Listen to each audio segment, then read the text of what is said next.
Allah punya tujuan menciptakan kita.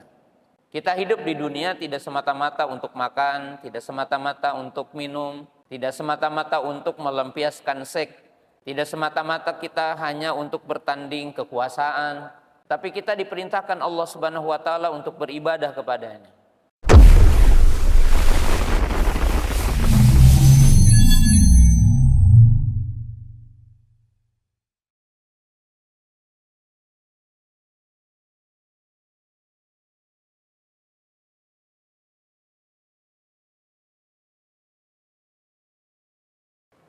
Bismillah. Assalamualaikum warahmatullahi wabarakatuh. Alhamdulillah hamdan katsiran thayyiban mubarakan fihi kama yuhibbu rabbuna wa yardah.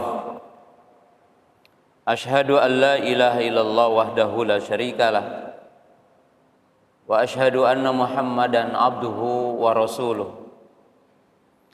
Wassalatu wassalamu ala Rasulillah wa ala alihi wa ashabihi wa man tabi'ahum bi ihsanin ila yaumiddin, amma ba'du. Ya ayyuhalladzina amanu taqullaha haqqa tuqatih wa la tamutunna illa wa antum muslimun.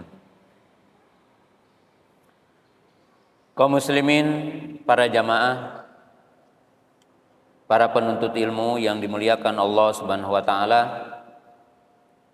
pemirsa MGTV dan para pendengar radio Riyadul Jannah di mana saja berada. Pertama, marilah kita untuk senantiasa bersyukur kepada Allah Subhanahu wa taala yang senantiasa menganugerahkan kepada kita berbagai nikmat, terutama nikmat iman, nikmat Islam, nikmat kita berada di atas sunnah Rasulullah sallallahu alaihi wasallam, dan nikmat sehat, sehingga pada kesempatan pagi yang berbahagia ini kita dapat berkumpul di masjid yang mulia ini. Yang kedua, rasa syukur, terima kasih saya ucapkan kepada pengurus Masjid DKM Masjid Agung Darussalam Purbalingga, kepada seluruh jajaran pemerintah Kabupaten Purbalingga yang telah memberi waktu dan tempat pada kesempatan pagi yang berbahagia ini saya bisa untuk bersilaturahmi, bermuajahah dengan kaum muslimin di tempat yang mulia ini. Dan ini adalah merupakan nikmat yang sangat agung. Demikian juga rasa syukur, terima kasih kepada teman-teman dan khususnya Ustadz Abdul Zain Bidahullah Ta'ala dari Ma'had Tunas Ilmu, yang juga menjadi salah satu sebab kesempatan pagi hari ini saya bisa untuk mengisi di masjid yang mulia ini. Kaum muslimin jamaah yang dimuliakan Allah Subhanahu wa taala, pada kesempatan pagi yang berbahagia ini, di nikmat di pagi hari ini, kita berbicara tentang bagaimana kita sebagai seorang muslim mukmin, sebagai bagian dari warga negara Indonesia, sebagai anak bangsa, bagaimana kita mempertahankan negara yang mulia ini, dan bagaimana kita memakmurkan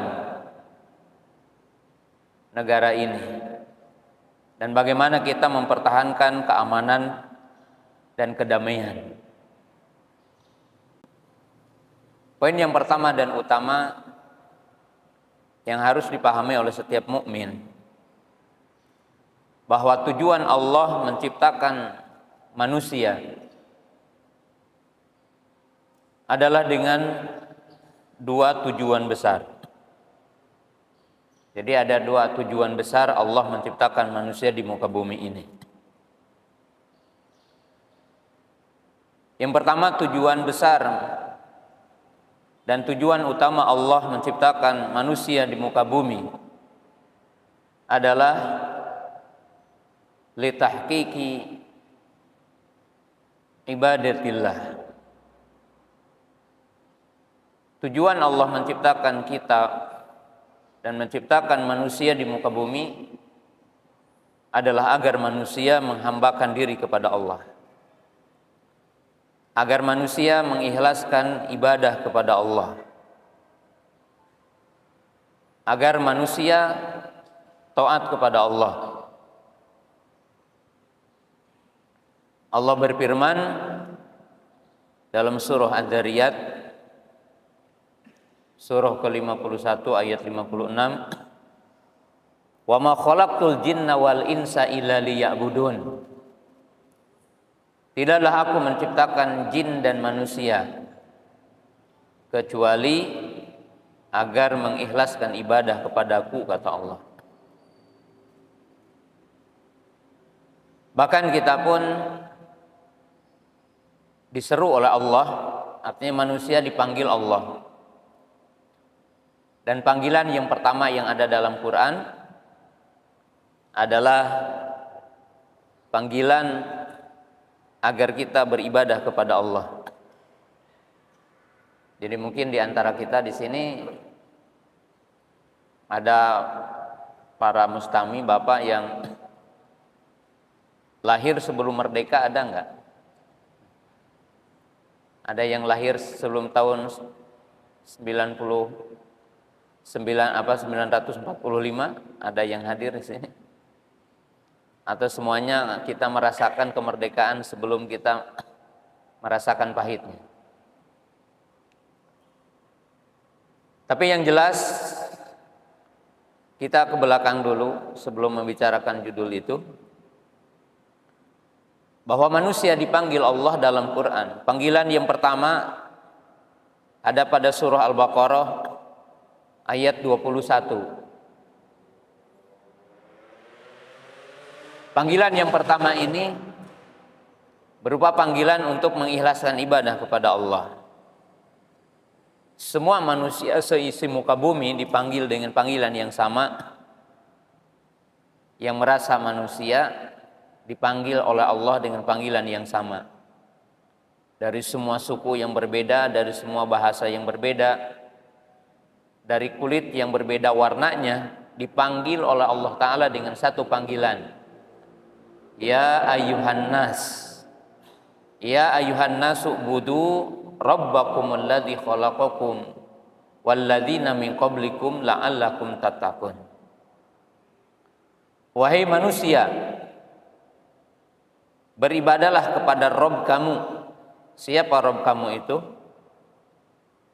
Yaitu Rabb yang telah menciptakan kamu dan orang-orang yang sebelum kamu, agar kamu bertakwa kepada Allah.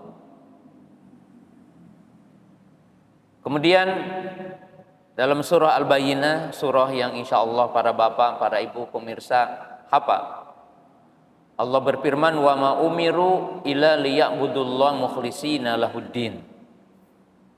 Tidaklah kalian diperintahkan kecuali untuk mengikhlaskan agama atau ibadah kalian kepada Allah. Bahkan di surah Al-Hijr di akhir ayat Allah berfirman, wa'bud rabbaka hatta ya'tiyakal yaqin. Jadi tujuan kita diciptakan Allah, tujuan Allah menciptakan kita adalah agar kita beribadah kepada Allah, agar kita melakukan bentuk-bentuk taat kepada Allah. Hikmah yang kedua, Allah menciptakan manusia agar manusia menjadi khalifah di muka bumi. Khalifah di muka bumi artinya dalam makna yang pertama, karena manusia itu punya estafeta, yaitu saling mengganti dari generasi ke generasi. Tapi arti yang kedua, manusia sebagai khalifah, di mana manusia diperintahkan imaratud dunya, di mana manusia berfungsi di muka bumi adalah memakmurkan dunia ini, yaitu memakmurkan bumi dengan menjalankan syariat Allah, memakmurkan bumi dengan cara kita memahami rambu-rambu Allah. Wa idh qala rabbuka lil malaikati inni ja'ilun fil ardi khalifah. Dan ingatlah ketika Allah berkata kepada para malaikat, sesungguhnya aku menjadikan, artinya manusia, ini ja'ilun fil ardi khalifah. Aku menjadikan di bumi ini khalifah. Artinya khalifah di sini adalah pemakmur bumi. Dengan itu Allah Subhanahu wa taala memberikan kemampuan kepada manusia untuk bagaimana kita beribadah kepada Allah. Dengan itu Allah Subhanahu wa taala memberikan kelebihan kepada kita, ahsanut taqwim, yaitu sebaik-baik penciptaan. Jadi manusia itu sebaik-baik penciptaan, diciptakan oleh Allah taala. Manusia diberikan akal, manusia diberikan ruh, dan manusia juga diciptakan dengan jasad yang sempurna. Jadi penciptaan kita jasad yang sempurna. Allah Ta'ala menjadikan bumi ini hamparan, dan kita menjadikan bisa berjalan di muka bumi ini. Allah memberikan 2 kaki kepada kita. Postur tubuh, perangkat tubuh yang sempurna oleh Allah Subhanahu wa taala diciptakan. Dan Allah Subhanahu wa taala memberikan syahwat kepada manusia, keinginan. Sehingga manusia dengan syahwat ini visioner. Artinya visioner ini berpikir ke depan, punya perencanaan. Karena manusia diberikan syahwat. Bukan seperti malaikat yang tidak diberikan syahwat. Dan manusia diberikan kemampuan yang dinamakan akal untuk berpikir. Bisa memisahkan hak dengan batil dengan memahami perintah-perintah Allah, memahami wahyu. Sehingga manusia ini menjadi sempurna. Laqad khalaqnal insana fi ahsani taqwim. Dan ini anugerah Allah kepada kita manusia. Allah Subhanahu wa taala menciptakan manusia dengan sempurna. Allah Subhanahu wa taala menciptakan manusia tidak sia-sia. Allah punya tujuan menciptakan kita. Kita hidup di dunia tidak semata-mata untuk makan, tidak semata-mata untuk minum, tidak semata-mata untuk melampiaskan seks, tidak semata-mata kita hanya untuk bertanding kekuasaan. Tapi kita diperintahkan Allah Subhanahu wa taala untuk beribadah kepadanya. Menciptakan kedamaian, menciptakan ketentraman di muka bumi ini. Dengan itu Allah Subhanahu wa taala berfirman, "Alladzi khalaqal mauta wal hayata liyabluwakum ayyukum ahsanu amala." Dialah Allah Subhanahu wa taala yang telah menciptakan hidup dan mati untuk menguji siapa di antara kamu yang paling baik amalnya. Jadi para ibu, para bapak yang dimuliakan Allah Ta'ala, kita hidup di dunia ini bukan untuk mengakhiri kehidupan di dunia ini. Kita hidup di dunia ini bukan semata-mata untuk bertanding, berkompetisi untuk mendapatkan dunia. Kita hidup di dunia ini bukan semata-mata untuk bertanding, berkompetisi untuk mendapatkan kekuasaan. Karena semua itu ada expirednya. Semua itu ada batasannya. Semua itu ada akhirnya. Kegantengan kita, kecantikan para ibu itu akan berakhir. Ya, semuanya ada batasannya. Dan Allah Ta'ala telah menciptakan semuanya itu, dan Allah telah mentakdirkan semua itu. Kita di Indonesia, orang ingin jadi presiden dikasih jatah dulu 5 tahun. Orang ingin berkuasa jadi gubernur ada batasannya, 5 tahun, kecuali kalau bisa lagi jadi bupati, jadi wali kota. Jadi panglima TNI juga sama. Jadi seorang pemimpin kepolisian dinamakan Kapolri juga sama. Orang jadi kepala sekolah semuanya ada batasannya. Dan semua apa yang kita kompetisikan di dunia ini berkaitan dengan jabatan, berkaitan dengan kekuasaan, berkaitan dengan harta, semuanya akan ditinggalkan. Tapi kita sebagai seorang mukmin yakin bahwa setelah kematian akan ada kehidupan. Dan itulah yang dinamakan kehidupan yang abadi. Kehidupan yang sesungguhnya. Kullu nafsin dha'iqatul maut. Setiap yang bernapas itu akan mati. Wa innama tuwaffawna ujurakum yaumal qiyamah. Faman juhziha 'anil nar wa udkhila jannah faqad faz. Wa mal hayatud dunya illa mata'ul ghurur. Di mana Allah Subhanahu wa taala menjelaskan setiap kita manusia itu akan mati. Tapi ingat, wa innama tuwaffawna ujurakum yaumal qiyamah. Dan Allah Ta'ala akan menyempurnakan balasan nanti yaumal qiyamah. Artinya begini Pak, orang mukmin yang melaksanakan taat kepada Allah, beribadah kepada Allah, beriman, dan Allah memberikan nikmat di dunia. Bapak dapat nikmat di dunia, nikmat makan, nikmat minum, nikmat keindahan. Maka catat Pak, ini hanya sedikit. Dan Allah akan menyempurnakan semua kenikmatan ini nanti yaumal qiyamah. Dan semua apa yang kita rasakan dari ujian di dunia bagi orang beriman, maka semua ujian itu akan menjadi nikmat nanti yaumal qiyamah. Tapi bagi manusia yang tidak beriman kepada Allah dan tidak melaksanakan tugasnya sebagai hamba di muka bumi, maka semua kenikmatan dunia ini akan berakhir di dunia. Dan semua bentuk kesulitan atau bentuk adab di dunia, maka itu adalah sedikit di dunia.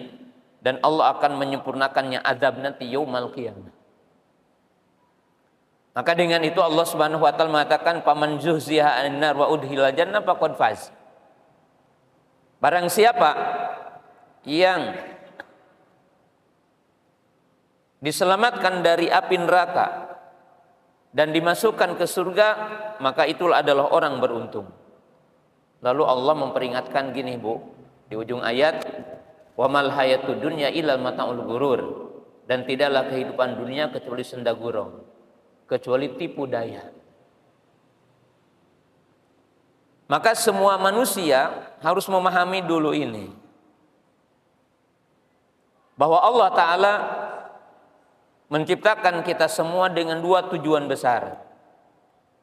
Yang pertama, agar kita menghambakan diri kepada Allah, agar kita menjadi orang yang bertakwa, agar menjadi insan robbani. Insan robbani itu insan yang terkait dengan hukum Allah, insan yang selalu mengikuti rambu-rambu syariat Allah. Itu namanya Rabbani. Tujuannya ikhlas ibadah kepada Allah dan hidupnya dengan aturan-aturan Allah. Itu namanya insan Rabbani. Sedangkan tujuan yang kedua adalah agar kita memakmurkan bumi ini. Bagaimana kita memakmurkan bumi ini? Manusia diberikan skill memimpin. Adanya pemimpin. Manusia diberikan skill oleh Allah Ta'ala berupa bakat. Allah Ta'ala memberikan berupa minat, kemampuan untuk mengelola bumi ini. Bagaimana kita berinteraksi dengan alam semesta ini, berinteraksi dengan air, berinteraksi dengan pohon, berinteraksi dengan gunung, berinteraksi dengan lembah, berinteraksi dengan laut. Untuk apa? Agar kita bisa memberi saling manfaat di antara sesama manusia dengan hukum Allah. Nah, kaum muslimin pemirsa yang dirahmati Allah Ta'ala, makanya Allah Subhanahu wa Ta'ala memberikan kemampuan-kemampuan sebagai contoh dalam sepanjang sejarah. Allah Ta'ala mengisahkan Nabi Sulaiman, seorang pemimpin yang adil. Allah Ta'ala mencontohkan kepandaian Nabi Daud alaihissalam dalam mengelola besi dan sebagainya. Allah Subhanahu wa Ta'ala mencontohkan para nabi, Nabi Daud, Nabi Yusuf, Nabi Sulaiman, Nabi Ibrahim, para nabi. Dan tentunya sebagai suri tauladan adalah nabi kita Muhammad sallallahu alaihi wasallam. Bagaimana beliau adalah seorang nabi yang mengajari manusia beribadah kepada Allah, taat kepada Allah. Dan bagaimana beliau juga adalah seorang nabi yang merupakan pemimpin, Amirul Mukminin, yang mengatur sistem kehidupan dan menciptakan kedamaian dan ketentraman di muka bumi ini. Wa ma arsalna illa rahmatan lil alamin. Nah, kaum muslimin pemirsa yang dimuliakan Allah Subhanahu wa Ta'ala, ini adalah nikmat yang Allah diberikan kepada kita.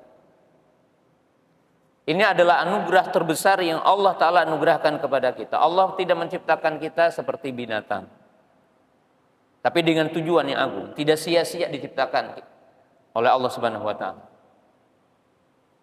Nah, kaum muslimin pemirsa yang dirahmati Allah Subhanahu wa Ta'ala, kenikmatan yang sangat agung bagi manusia tentunya yang pertama adalah nikmat iman, nikmat kerasulan, nikmat kenabian. Kenapa dikatakan nikmat terbesar bagi manusia adalah nikmat kenabian, nikmat kerasulan? Allah Subhanahu wa Ta'ala berfirman dalam surah Ali Imran ayat 164. Laqad manallahu 'alal mu'minina id ba'atsa fihim rasulan min anfusihim.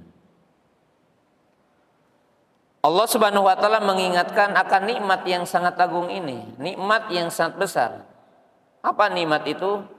Nikmat kerasulan, nikmat kenabian. Jadi Pak Bu, manusia itu tidak akan mendapatkan nikmat yang hakiki baik di dunia ataupun di akhirat tanpa ada nabi. Oleh sebab itu Allah Subhanahu wa Ta'ala mengingatkan nikmat ini dan diingat-ingat nikmat ini kepada kita semua. Laqad manallahu 'alal mu'minin. Sungguh Allah telah memberi nikmat, memberi anugerah kepada siapa? Orang beriman. Apa nikmat terbesar itu? Yang pertama diingatkan bukan nikmat kekayaan, bukan nikmat harta, bukan nikmat kekuasaan yang diberikan Allah. Tapi apa kata Allah? Idba'atsa fihim rasulan min anfusihim. Ketika Allah Ta'ala mengutus seorang rasul. Nah, rasulnya bukan dari bangsa malaikat dan bukan dari bangsa jin rasulnya, tapi min anfusihim, dari jenis kita sesama manusia. Untuk apa? Ya nikmatnya Rasul itu sama dengan kita, hanya diwahyukan kepadanya wahyu. Rasul yang suka berjalan di pasar, Rasul yang makan, Rasul yang minum. Dikatakan yamsuna fil aswaq, Rasul yang berjalan di pasar. Karena biasanya juga kadang jalan di pasarnya, membumi dan dengan manusia rakyat biasa. Supaya apa? Supaya Rasul itu, kata Imam Ibnu Katsir, yujalisuhu wa yukhatibuhu wa untuk apa? Supaya Nabi ini bisa duduk dengan umatnya, bisa bertanya dengan umatnya, bisa menghitab, memanggil umatnya, bisa duduk bersama, bisa mengambil manfaat sama manusia. Beda kalau malaikat, gitu. Beda kalau jin. Kemudian apa nikmat Rasul? Nikmat kerasulan itu karena Rasul itu memiliki peran 3 dalam ayat ini. Apa kata Allah? Yatslu alaihim ayatihi. Rasul itu mengedukasi penduduk bumi, mengedukasi orang-orang beriman dengan ayat-ayat Allah, bil ilmi bil hujjah wal barahin. Di mana Nabi kita Muhammad sallallahu alaihi wasallam itu menjadi nikmat terbesar bagi umat Islam. Kenapa dikatakan menjadi nikmat terbesar? Karena Nabi SAW berfungsi dengan 3 fungsi dalam ayat ini. Fungsi yang pertama apa? Rasul kita membacakan ayat-ayat Allah. Di mana Nabi kita Muhammad SAW membawa argumentasi. Agama yang tidak dogma. Agama yang memberikan celah agar kita berpikir. Membaca ayat Allah. Baik ayat itu adalah ayat kauniyah ataupun ayat syariah berupa wahyu. Yaitu apa? Quran dan hadis yang dibawa oleh Nabi SAW. Kemudian apa? Wa yuzakkihim wa yu'allihumul kitaba wal hikmah. Di mana Nabi SAW berfungsi wa yuzakkihim, mengedukasi tentang karakter, mengedukasi tentang akhlak, mengedukasi tentang norma. Yaitu berkaitan dengan karakter budi pekerti luhur. Inna bu'istu li utammima makarimal ahlak wa innaka la'ala khuluqin azim. Di mana Nabi SAW berakhlak mulia. Ini Nabi kita Muhammad SAW. Dan ini nikmat yang sangat agung yang Allah Ta'ala berikan kepada kita. Nikmat kenabian, nikmat kerasulan. Wa yu'allimuhumul kitaba wal hikmah. Dan Nabi kita Muhammad SAW mengajarkan Alkitab, yaitu Al-Quran, wal hikmah, yaitu sunnah. Nabi kita adalah muallim, Nabi kita adalah guru. Maka dengan itu Nabi SAW mengatakan, walam yab'atni mu'annitan wal muta'annitan, walakin ba'athani Allahu mu'alliman. Allah tidak mengutusku agar aku menjadi orang yang keras, orang yang suka mencela, enggak. Allah mengutusku agar aku menjadi muallim. Maka dikatakan ar-rasul muallimul awal. Rasul itu adalah guru pertama. Maka ini adalah nikmat yang sangat agung, yaitu nikmatul Islam, nikmatul iman, nikmatul risalah. Yaitu nikmat ketika orang itu dapat iman, nikmat ketika orang itu dapat Islam, dan nikmat ketika orang itu mendapat petunjuk dari Allah Subhanahu wa taala. Maka lihat dalam surah Al-Fatihah yang para bapak, para ibu baca minimalnya sehari 17 kali. Kalau ditambah ba'diyah qobliyah yang 10 berarti ibu 27 kali. Dalam sehari semalam. Kalau ditambah paling sedikit 11 rakaat sholat malam berarti berapa? Ya. 38 rakaat setiap hari semalam. Baca Fatihah. Dan para ibu di situ berdoa, ihdinas siratal mustaqim. Tunjukkan kepadaku jalan yang lurus. Apa jalan yang lurus itu? Siratal ladzina an'amta alaihim, yaitu jalan orang-orang yang telah diberi nikmat. Apa jalan orang-orang yang telah diberi nikmat? Islam. Apa jalan yang ditempuh oleh orang-orang yang telah diberi nikmat? Adalah jalannya iman, jalannya sunnah. Maka dengan itu Allah Ta'ala berfirman, wa may yuti'illaha wa rasulahu fa ulaika ma'al ladzina an'ama Allahu minan nabiyyina wasiddiqin wa syuhada wa sholihin. Nah, ini adalah nikmat yang sangat agung yang Allah Ta'ala anugerahkan kepada kita. Adalah nikmat iman, nikmat Islam, nikmat kenabian. Kemudian di antara nikmat Allah yang wajib kita bersyukur kepada Allah adalah nikmatul amni wal aman. Di antara nikmat Allah Subhanahu wa taala yang sangat besar yang wajib setiap mukmin bersyukur, yaitu apa? Nikmat keamanan dan nikmat kedamaian. Nikmatus sihah. Nikmat aman, nikmat damai. Bahkan kalau kita lihat kepada hadis, Pak Bu, nikmatul amni, nikmatul aman, a'dhamu min nikmati sihah wa nikmati al-mal. Nikmat kedamaian ini, nikmat ketentraman ini lebih dibutuhkan dan lebih agung. Artinya lebih dibutuhkan oleh kita dan lebih agung ketimbang nikmat sehat dan nikmat harta. Apa dalilnya? Kita lihat dalam Quran, Pak, Bu. Pertama, Nabi Ibrahim alaihissalam berdoa kepada Allah meminta kedamaian dan meminta ketentraman itu sebelum meminta rizki. Sebagaimana disebutkan oleh Allah Subhanahu wa taala dalam surah Al-Baqarah. Wa idz qala Ibrahim rabbi ja'al hadza baladan amina warzuq ahlahu minas samarati man amana minhum billahi wal yaumil akhir. Dan ingatlah ketika Nabi Ibrahim berdoa kepada Allah, ya Allah, jadikanlah kota ini, itu kota Mekah dalam nas itu, negara yang aman damai sentosa, dan karuniailah penduduknya rizki. Jadi Nabi Ibrahim alaihissalam berdoa kepada Allah meminta kedamaian sebelum apa? Meminta harta, menunjukkan kedamaian lebih dibutuhkan.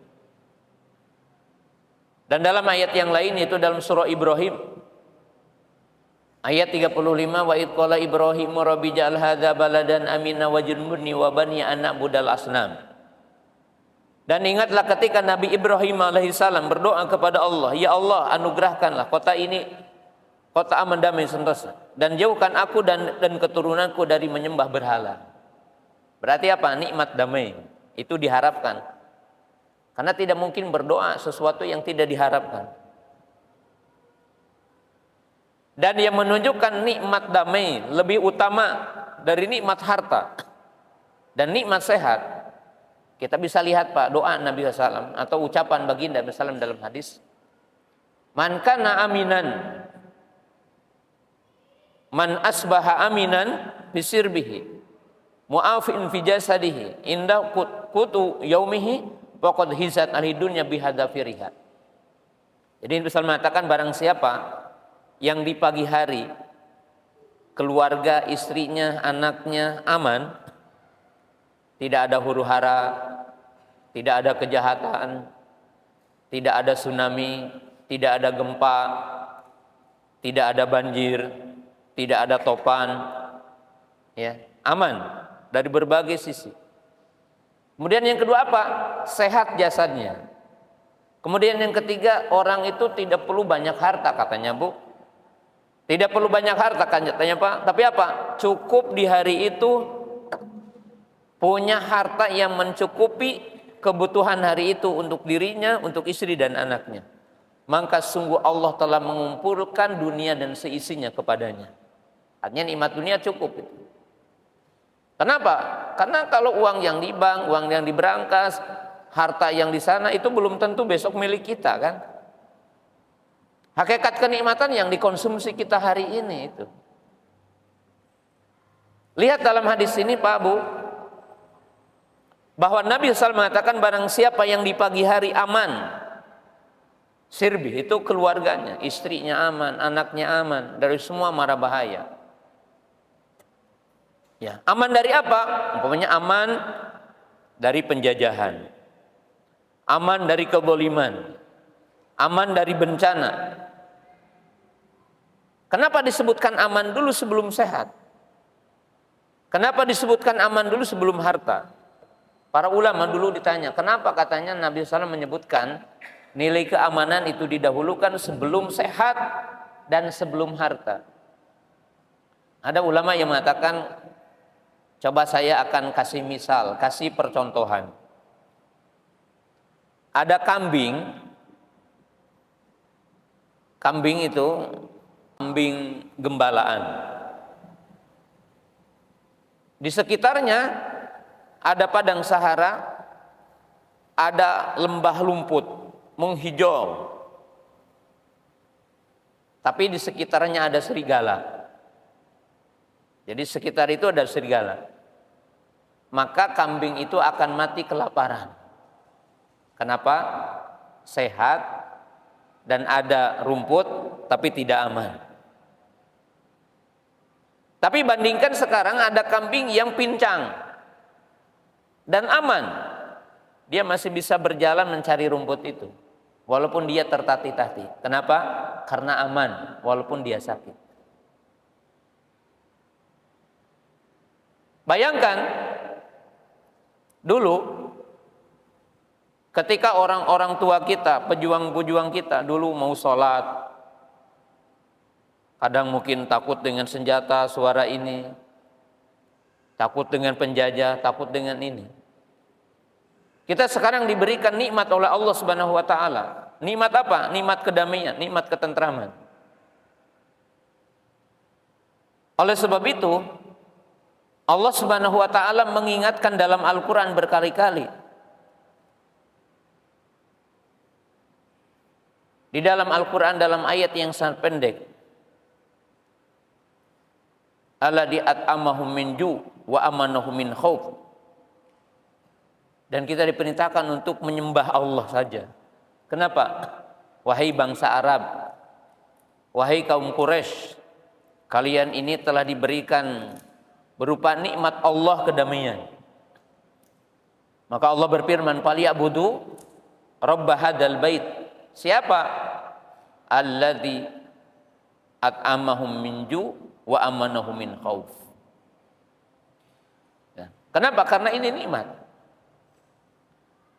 Dan Allah Subhanahu wa taala mengingatkan juga.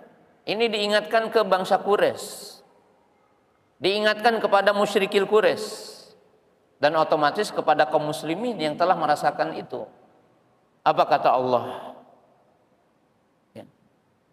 Awalam yarau anna ja'alna haraman amina wa yatakhaffafun nas min haulihim. Apabil batili yu'minuna wa bi ni'matillahi yakfurun. Kenapa kalian, kata Allah, tidak mengingat tentang nikmat aku, kata Allah. Apa nikmat aku, kata Allah? Ketika kami menjadikan tanah ini tanah haram aminan. Adanya gencatan senjata dalam 4 bulan.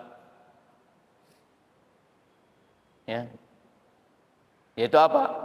Dzulhijjah, Dzulqa'dah, Muharram. Kemudian setelah itu apa? Rajab. Kenapa kalian, kata gitu ya? Kenapa kalian ini kufur kepada Allah dan beriman kepada kebatilan? Padahal Allah telah menganugerahkan kepada kalian berupa kenikmatan. Nikmat apa? Nikmat kedamaian, nikmat ketentraman.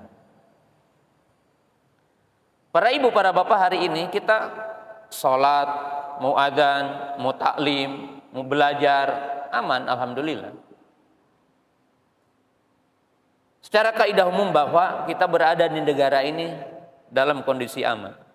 Mau melaksanakan ibadah, taat, nikmat yang sangat agung.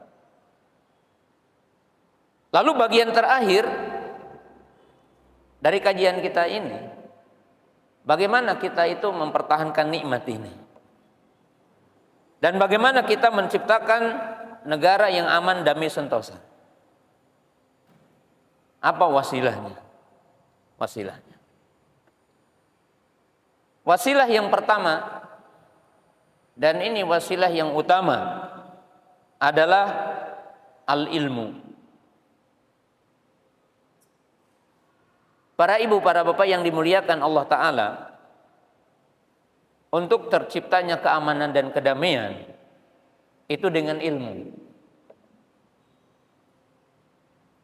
Bahwa penduduk bangsa ini, penduduk kita, Indonesia ini, kita sebagai muslim yang 80 sekian persen, itu harus memiliki perhatian kepada ilmu. Dan ilmu yang harus kita perhatikan tentunya ilmu yang pertama adalah ilmu syar'i. Ilmu berkaitan dengan hukum Allah kepada kita. Ilmu yang berkaitan dengan perintah Allah agar kita beribadah kepada Allah. Tapi yang kedua, tidak diragukan lagi, setiap mukmin harus punya ilmu untuk kecerdasan hidup. Ya, ilmu yang berkaitan dengan kecerdasan hidup ini apa? Termasuk ilmu mengelola bumi ini. Ilmu berkaitan dengan memanfaatkan bumi ini. Kecerdasan. Maka dipastikan satu negara, satu bangsa, satu kota, satu daerah yang tidak memperhatikan dunia pendidikan, tidak memperhatikan masa depan bangsanya, masa depan anak kita, dan tidak memperhatikan kedudukan gurunya, kedudukan ulamanya, kedudukan kiainya, kedudukan ajengannya, itu pasti akan menjadi negara yang rusak, negara yang terbelakang, kota yang terbelakang. Ketika tidak memperhatikan poin yang pertama adalah ilmu. Maka dengan itu Islam membahas itu, yaitu apa? Allah menurunkan ayat yang pertama apa, Bu? Iqra bismi rabbikal ladzi khalaq. Allah menurunkan surah khusus namanya Ar-Rahman. Kenapa? Karena Allah itu pengajar manusia. Wa 'allama Adamal asma'a. Dan Allah juga pengajar manusia. Jadi guru Allah itu. Dalam arti wa 'allama Adamal asma'a. Ar-Rahman 'allamal Qur'an, khalaqal insan, 'allamahul bayan. Bahkan kita diperintahkan oleh Allah Ta'ala dengan perintah, Bu, surah Muhammad ya. Apa kata Allah? Fa'lam annahu la ilaha illallah. Kita diperintah belajar. Thalabul ilmi fardhatun ala kulli muslimin. Dan mengadakan lembaga pendidikan bagi umat Islam merupakan hukumnya fardu kifayah, Pak. Jadi mengadakan lembaga pendidikan itu hukumnya fardu kifayah. Kenapa? Karena umat ini tidak boleh bodoh. Umat ini tidak boleh jahil. Dan umat ini harus memiliki kecerdasan, kemampuan berpikir, beretika, bermoral. Dan kita itu mesti memiliki skill hidup. Agar apa? Agar menjadi manusia yang mandiri. Maka ingat Pak, Bu, anak kita jangan sekedar disuruh menghafal. Dan kita juga berbicara pendidikan. Pendidikan itu bukan sekedar transfer knowledge. Bukan sekedar transfer pengetahuan. Yang mungkin di kita hanya nanti diuji dengan pertanyaan di kertas ya. Nah ini kita juga harus berubah. Kenapa? Karena pendidikan ini bukan sekedar generasi milenial ini bisa menjawab soal di kertas. Itu apa? Menjawab soal. Tapi anak kita harus bisa menyelesaikan persoalan. Harus bisa mencari dan menyelesaikan persoalan. Ingat Bu Pak, kan udah disebut katanya 2035 Indonesia itu adalah masa demografi, bonus demografi. Kenapa dikatakan bonus demografi? Karena 70% penduduk Indonesia itu apa? Yaitu dalam masa produktif, masa bertanding, masa berkompetisi. Jadi kalau anak ibu, anak bapak, nah ini kalau saya sebutkan kota apa ini Purbalingga, anak-anaknya harus memiliki kecerdasan. Ya, yang dikatakan sekarang harus memiliki 4C kecerdasan abad ke-21. Apa? Kritis, kreatif, komunikatif, kolaboratif. Berpikir, mampu berpikir. Untuk apa? Untuk mempertahankan hidup. Apalagi kalau kita berbicara 2045 Indonesia emas. Dengan apa Indonesia emas? Dengan apa kita bisa menghadapi problem hidup yang dinamakan bonus demografi? Tentunya apa? Nilai keimanan, nilai ketakwaan, nilai tawakal kita kepada Allah. Plus kita memiliki kemampuan berpikir, memiliki apa? Memiliki yang dinamakan skill hidup. Apa itu skill hidup, Pak? Skill hidup adalah paling tidak orang bisa mencari uang. Orang memiliki skill untuk bisa menjual kemampuannya untuk mendapatkan sesuatu. Dan itu ada dalam kehidupan para nabi, kehidupan para sahabat ya.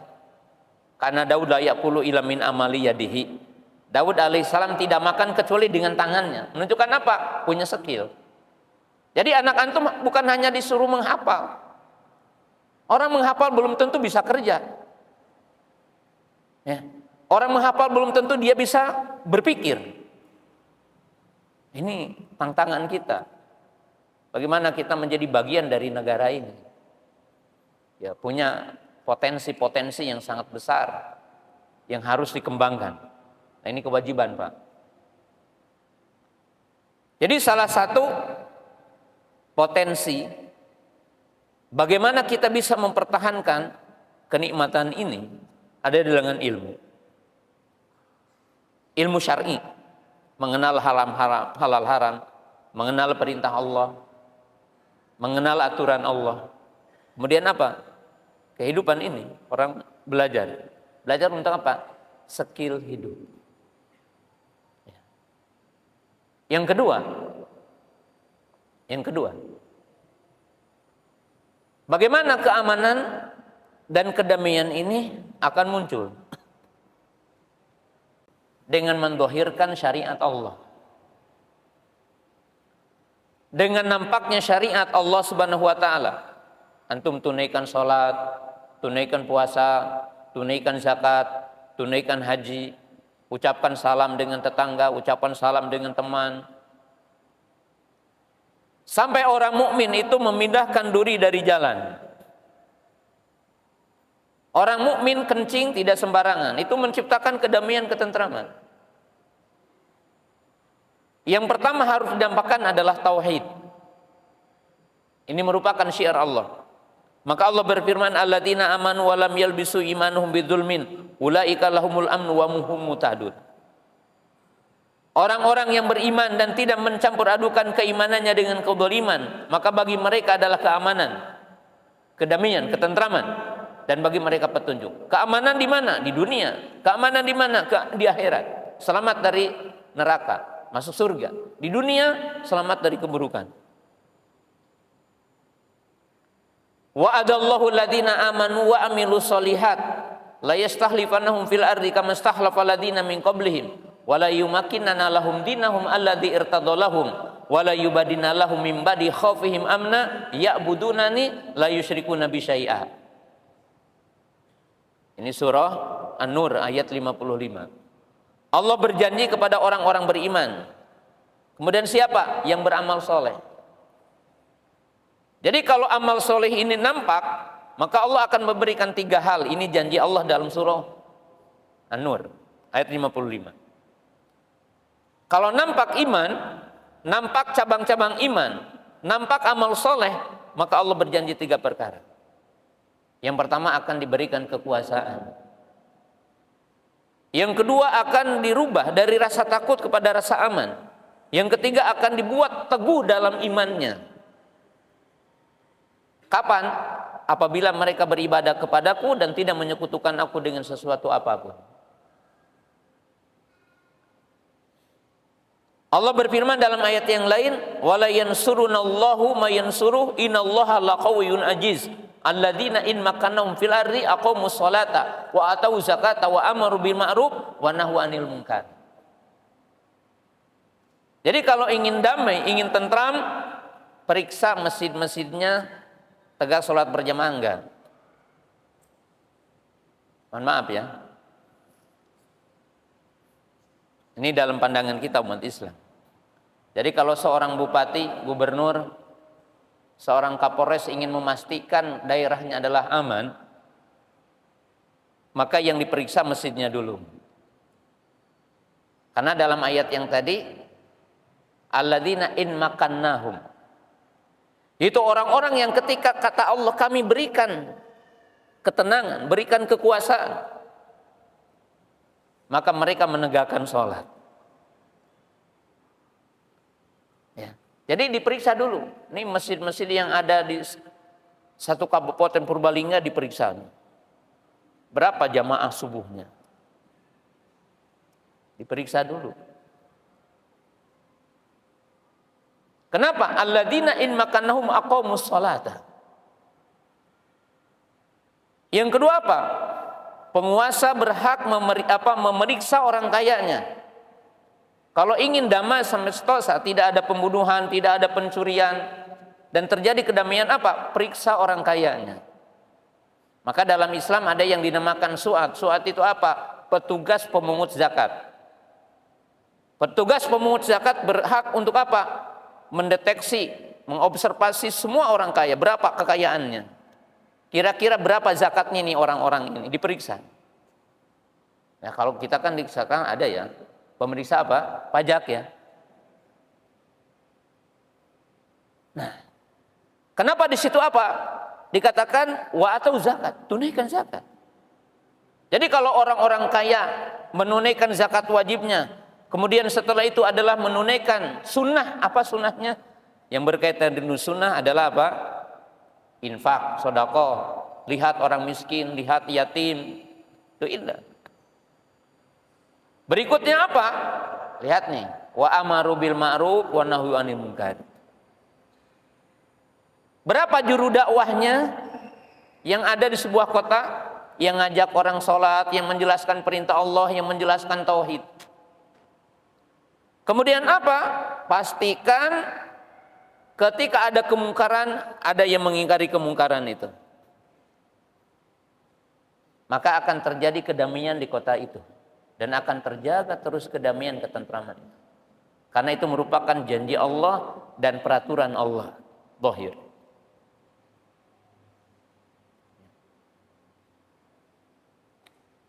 Jadi apabila nampak hukum Allah di muka bumi, terjadi kedamaian. Sampai Allah Subhanahu wa taala memberikan contoh di antara sekian syariat Allah bagi kita adalah bentuk syukur. Wa idza adzana rabbukum la in syakartum la azidannakum. Wa qala Allah taala wa daraballahu mathalan qaryah kanat aminah mutmainnah ya'tiha rizqa ragadan min kulli makanin fakafarat bi an umillah fa adaqahallahu libasal ju'i wal khaufi bima kanu yasnaun. Allah membuat perumpamaan. Ini dalam surah An-Nahl ayat 112. Allah membuat perumpamaan. Perumpamaan apa katanya? Qaryah, desa, kota, negara. Kanat aminah mutmainnah. Kota yang aman, damai penduduknya. Allah membukakan pintu rizki, sawahnya, kebun-kebunnya, buah-buahannya, sungainya, lautnya. Kemudian apa kata Allah? Fakafarat bi an umillah. Ketika penduduk kampung ini kufur kepada nikmat Allah. Bagaimana orang kufur kepada nikmat Allah? Ada tahapannya. Ada yang kufur dalam arti keluar dari Islam. Dalam arti dia mengatakan Allah tidak menurunkan rizki. Mengingkari adanya Allah berarti kufur itu. Kufur muhrid dan milati dinil Islam. Tapi ada kufur dalam arti tidak sampai keluar dari Islam. Seperti apa? Kufur nikmah. Dia mengatakan bahwa ini hasil saya, hasil. Walaupun dia masih beriman kepada adanya Allah.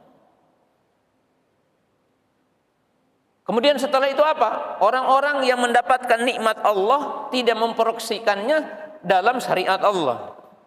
Diberi nikmat bukan untuk taat, bukan untuk ibadah, tapi untuk maksiat. Ini bagian orang kufur kepada nikmat Allah.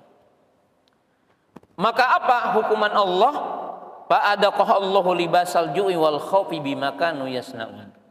Maka Allah Ta'ala akan menimpakan baju kelaparan. Artinya kelaparan panjang, sulit ekonomi, sulit ya, mungkin kemarau panjang, sulit ekonomi, gejolak berkaitan dengan politik, gejolak berkaitan dengan ekonomi, dan akan ditimpakan rasa takut. Kenapa? Bima kanu yasnaun, karena apa yang mereka perbuat. Nah, ini nikmat Allah Subhanahu wa taala. Jadi menampakkan hukum Allah, menampakkan syariat Allah. Termasuk bagi kita meyakini tegaknya hukum Allah. Bagi pencuri dipotong tangannya, bagi pezina yang udah menikah diranjam, bagi yang membunuh adalah dikisos. Untuk apa? Untuk terjadinya kedamaian dan ketentraman. Dan saya berikan contoh terakhir di poin ini sebelum kita mengakhiri kajian ini, sebelum pertanyaan. Kita lihat ya, para ibu, para bapak yang dirahmati Allah Ta'ala. Kalau kita cermati hukum Allah, sampai terkecil itu menjamin ketentraman. Ada yang bentuknya perintah, ada yang bentuknya larangan. Contoh, ala adullukum ila abwabil jannah. Maukah kalian aku tunjukkan ke pintu di antara pintu surga? Nabi SAW menyebutkan 3. Afsus salam, wasallu fil laili wa nasuniyam. Ada hubungan dengan Allah, ada hubungan dengan manusia. Sebarkan salam. Assalamualaikum dengan semua penduduk bumi yang muslim. Kedua, salat. Munajat kepada Allah. Yang ketiga, beri makan manusia, fakir dan miskin. Kan indah Islam ini. Nabi SAW menyebutkan, perintah dulu nih. Perintah. Beliau mengatakan, man kana yu'minu billah falyukrim dhaifahu. Man kana yu'minu billah falyuhsin jarahu. Man kana yu'minu billah falyakun khairan aw liyasmut. Perintah nih. Siapa yang beriman kepada Allah, maka baik sama tamunya. Hormat kalau ada tamu. Indah gitu ya. Siapa yang beriman kepada Allah, baik sama tetangganya. Tidak boleh zalim, tidak boleh khianat ya. Yang ketiga apa? Berkata baik atau diam. Indah, dan Islam itu hatta kita menjaga lisan. Ya. Nabi SAW mengatakan, al-mu'min man salimal muslimuna min lisanihi wa yadihi. Mukmin yang sempurna adalah mukmin yang saudaranya merasa selamat dari lisan dan tangannya. Aman ya. Kalau orang menjaga lisan, menjaga tangannya, tidak mendolimi, tidak membunuh, tidak menggasap, nikmat semuanya, aman. Ya, ini syariat. Sampai Nabi SAW mengatakan, al-iman bid'un wasituna syu'batan, a'laha kalimatul la ilaha illallah wa adnaha imatatul ada'ani tariq. Nabi SAW mengatakan, iman itu 60 sekian cabang. Paling tingginya la ilaha illallah, paling bawahnya memindahkan duri dari jalan. Apa mungkin muslim akan bikin bom bunuh diri? Bikin bom, bikin kehancuran? Nggak mungkin. Kenapa? Duri saja di jalan dipinggirkan. Bahkan disebutkan dalam hadis, seseorang ra'aitu rajulan yataqallabu fil jannah li syajaratin qata'yudin nas. Aku melihat orang mondar-mandir di surga, kata Nabi SAW. Apa pahalanya? Dari mana pahalanya? Dia memotong kayu yang menjulur ke jalan. Karena dianggap mengganggu manusia. Sekarang antum kalau lihat di jalan ada kayu atau apa sesuatu dipindah. Menunjukkan apa? Orang mukmin menciptakan kedamaian. Nah, ini contoh perintah. Nah, sekarang contoh larangan. Nabi SAW mengatakan, la yabulanna ahadukum fil ma'id daim. Janganlah kalian kencing di air yang tergenang. Kenapa kita tidak boleh kencing di air yang tergenang? Mengganggu hewan, mengganggu diri sendiri, mengganggu orang lain. Mungkin setelah kita kencing ada orang lain butuh air. Di situ ada binatang mungkin ingin minum. Bahkan kadang kita juga terhalang sendiri kan. Setelah kita kencing kita butuh wudu di situ. Islam indah. Mengajarkan apa? Mengajarkan edukasi, menciptakan kedamaian. La yabulanna ahadukum fil hujr fa innahu masakinul jin. Janganlah kalian kencing di lubang, karena di situ tempat singgahnya jin. Jadi jangan sampai antum nanti ditampar jin gara-gara kencing sembarangan. Nah, jadi menampakkan syariat Allah di muka bumi ini wasilah untuk terjadinya keamanan dan kedamaian. Dan yang ketiga, yang terakhir itu. Yang ketiga terakhir yang bisa saya sampaikan, walaupun banyak, tapi saya menyebutkan 3. Yang ketiga, yang paling pokok, terjadinya kebaikan, kedamaian di satu negara, mengagungkan pembesarnya.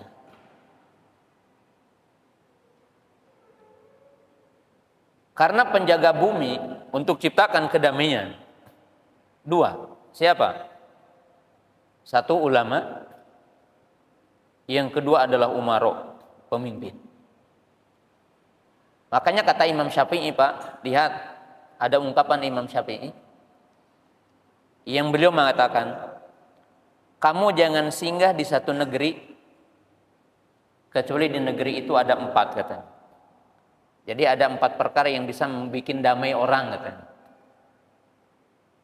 Apa? Kata beliau, yang pertama ada orang alim yang membawa kamu ke surga, mengajari kamu hidup. Yang kedua ada dokter yang mengajari kamu sehat, karena sehat ini ketentraman. Yang ketiga ada pemimpin yang adil, ini urgen. Dan yang keempat kata Imam Syafi'i ada air mengalir. Makanya beliau memilih Mesir, ya, di saat itu, waktu itu. Ini sumber kedamaian. Jadi umat Islam ini akan berada dalam kebaikan yang pertama selama menghormati ulamanya. Ya ayyuhalladzina amanu atiullaha wa atiur rasul wa ulil amri minkum.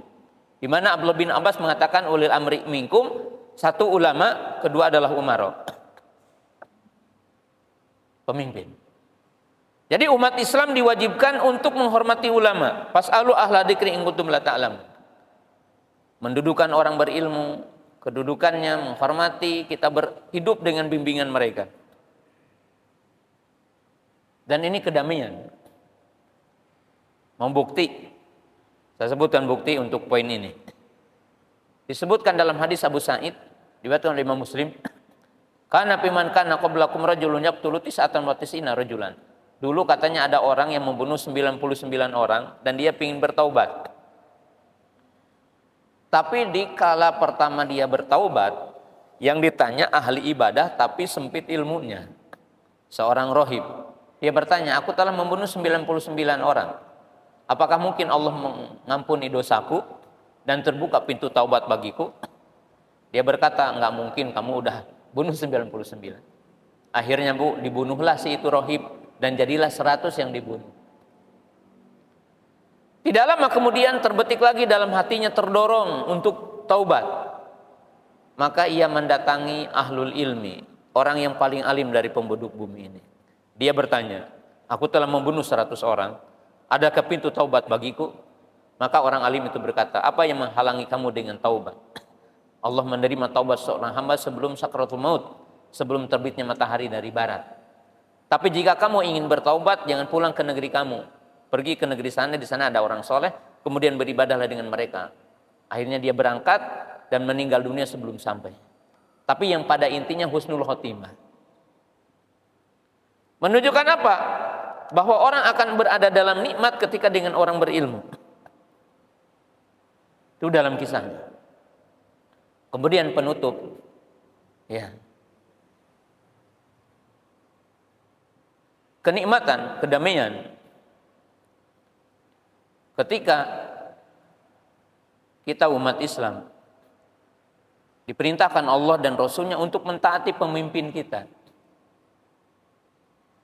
mentaati yang bukan dalam maksiat kepada Allah. Kita diperintahkan untuk sabar atas kekurangannya. Bahkan ketika melakukan kezaliman, Kita diperintahkan untuk tetap sabar. Kita dilarang untuk melakukan pemberontakan. Kita dilarang untuk melakukan kudeta. Kita diperintahkan untuk mentaati dalam perkara yang bukan maksiat. Kita diperintahkan kalau mampu memberikan nasihat. Ya. Ini kewajiban kita. Karena kata Imam bin Taimiyah rahimahullah ta'ala, urgensinya adanya pemimpin dalam komunitas manusia. Sampai beliau mengatakan 100 tahun dipimpin oleh pemimpin yang zalim itu lebih baik ketimbang 1 hari tidak ada pemimpinnya. Perkataan Imam bin Taimiyah tidak menunjukkan bahwa kita membiarkan pemimpin yang zalim dan kita setuju dengan pemimpin yang zalim. Tapi menunjukkan adanya pemimpin dan urgensinya kita mentaati pemimpin. Itu adalah salah satu akan terciptanya kedamaian, ketentraman. Ya. Makanya Nabi SAW menyebutkan 2 hadis yang menjadi penutup di kesempatan pagi hari ini. Nabi SAW mengatakan, wa in akhadha malak wa in daraba dhahrak. Seandainya pemimpin itu mengambil hartamu dan mencambuk punggungmu, maka kita diperintahkan sabar. Kemudian Nabi SAW, isbiru hatta talqauni fi haudi. Kata Nabi SAW, sabarlah kalian atas semua ujian yang menimpa kepada kita. Tunaikan hak kamu dan memintalah hak kamu. Kewajiban kamu tunaikan, hak kamu minta kepada Allah. Jika kamu tidak mendapatkan dari pemimpin kamu. Dan kita diiming-iming Pak, diiming-iming Bu dengan haud. Orang yang sabar atas kezaliman, atas kekurangannya. Tapi tidak berarti kita mendukungnya. Orang yang punya pintu untuk menasehatinya, nasehati. Tapi Nabi SAW mengatakan, sabarlah sampai kalian bertemu denganku di haudku. Pengen tahu haud Nabi? Haud Nabi SAW jauhnya sejauh perjalanan 1 bulan. Lebarnya sejauh perjalanan 1 bulan. Airnya lebih putih dari susu dan lebih manis dari madu. Siapa yang meminumnya tidak akan haus selamanya.